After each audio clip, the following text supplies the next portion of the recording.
Fala pessoal, todos bem? Sejam todos muito bem-vindos, eu sou o William Godoy. Esse vídeo tem um oferecimento do OneFootball, que é o melhor aplicativo de futebol, então baixe já o OneFootball e você pode acompanhar minuto a minuto o jogaço que tem hoje, oitavas de final da Champions League, Bayern e PSG. Você não quer ficar de fora dessa, né, cara? Então baixa aí o OneFootball, é de graça, o link está na descrição desse vídeo, você faz a download e acompanha tudo, estatísticas, melhores momentos, jogaço, Bayern e PSG.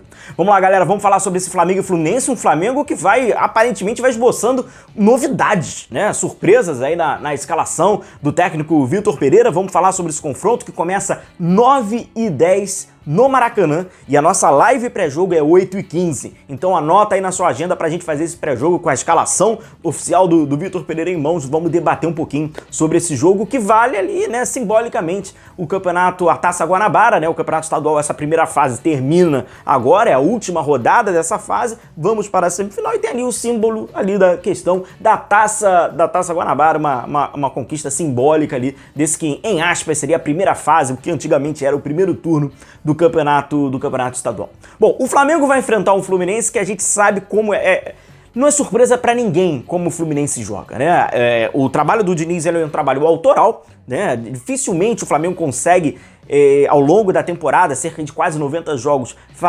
enfrentar, né? Confrontar contra uma tática, confrontar contra uma ideia como o Fluminense. Então é praticamente uma questão única, né? São jogos muito ímpares que o Flamengo acaba encontrando no seu calendário quando enfrenta o Fernando Diniz, quando enfrenta o Fluminense. Jogo este que a gente vai passar pela escalação, inclusive tem o Vitor Pereira aponta para algumas, né, surpresas, aponta para algumas novidades para o Flamengo.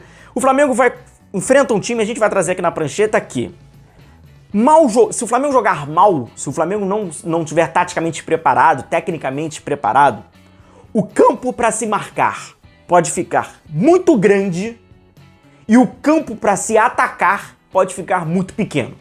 A gente vai entender isso por quê? Porque o Fluminense, quando tem a bola, ele tenta aumentar o campo do adversário, e quando o Fluminense não tem a bola, ele tenta impor ao adversário espaços reduzidos. Então, se o Flamengo não conseguir, né, não ter boas associações com a bola no pé, não ter bons circuitos, não ter coletividade e tecnicamente estar bem, quando ele tiver a bola, ele pode se sentir espremido, o campo está muito pequeno, e quando ele não tiver a bola, dependendo das questões das coberturas, eu vou passar por elas aqui, e sobre o preenchimento dos espaços, né, pela condição, né, de bloco, se tiver muito espaçado, o campo pode ficar muito grande para se marcar, beleza?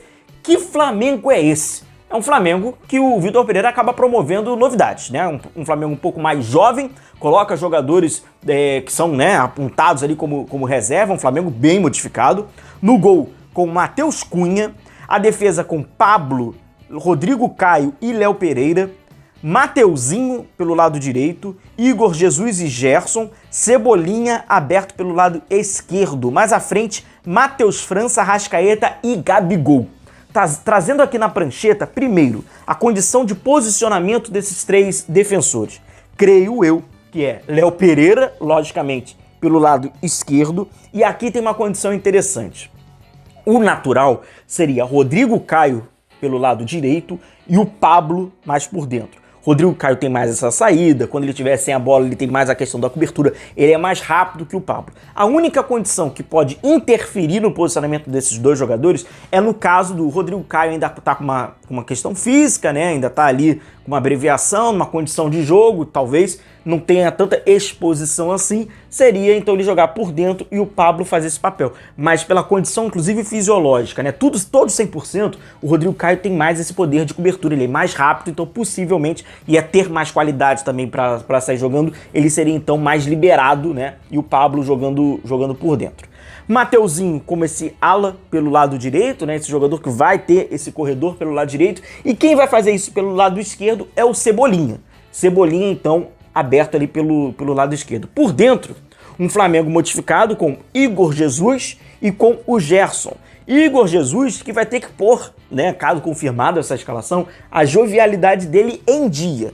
Porque a gente vai trazer nesse aspecto do Fluminense de aumentar esse campo, tem muito campo para percorrer. E ele vai depender muito da compactação coletiva do Flamengo, porque senão, coitado, vai aquilo, né? O garoto vai ter que correr muitos espaços porque não é tão simples assim um time descompactado, desfragmentado, e o Fluminense ele condiciona isso para você. Gerson possivelmente fazendo aquele eixo, né, da saída de bola, jogando um pouco mais por dentro. Mais à frente ainda, aí a gente tem aqui pelo lado esquerdo, né, o Arrascaeta, né? O companheiro dele é o Matheus França. Arrascaeta e Matheus França ganhando essa oportunidade de jogar por dentro.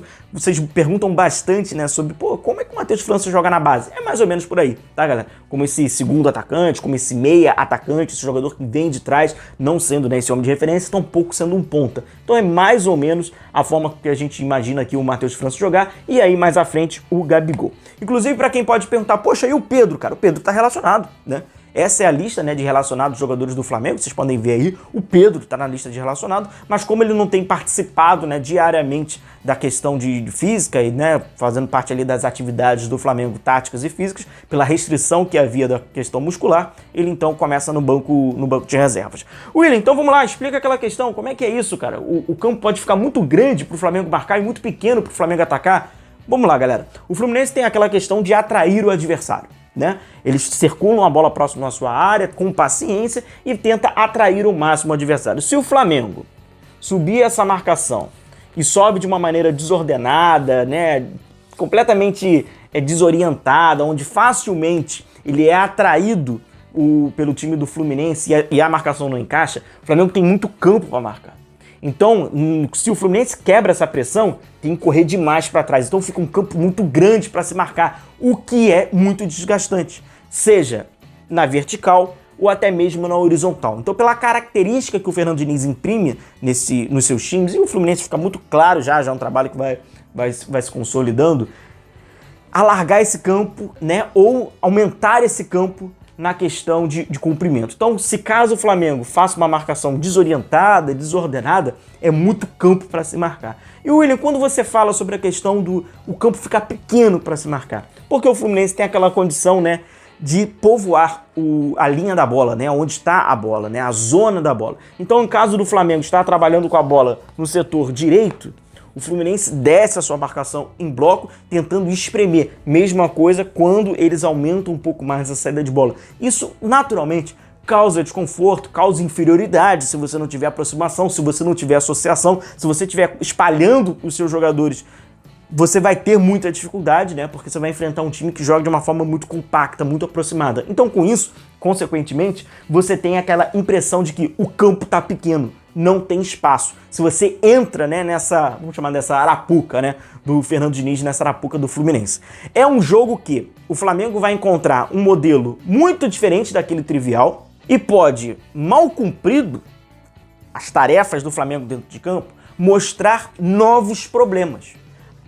A gente não tinha visto isso. É porque esse jogo pode te condicionar, né, fatores diferentes e com isso, consequentemente, se o Flamengo está tendo muitos problemas em muitas fases, pode mostrar novos problemas, porque ele vai ser testado em novas fases. É muito interessante, um Flamengo bem modificado para um jogo que não é tão simples assim, inclusive quando a gente fala num teor um pouco mais tático, oportunidades para esses garotos, oportunidades para alguns jovens, oportunidades para os jogadores, né, que estão ali nesse time alternativo do Flamengo mostrarem que podem ser, quem sabe, né, formar esse Flamengo que nitidamente é necessário que o técnico Vitor Pereira formate este novo Flamengo. Hoje é uma oportunidade para esses jogadores. Um forte abraço a todos vocês, até logo mais então, 8h15 é a nossa live pré-jogo lá direto do Maracanã, eu conto com a companhia de todos vocês. Um forte abraço, até logo mais, se cuidem e tchau, tchau!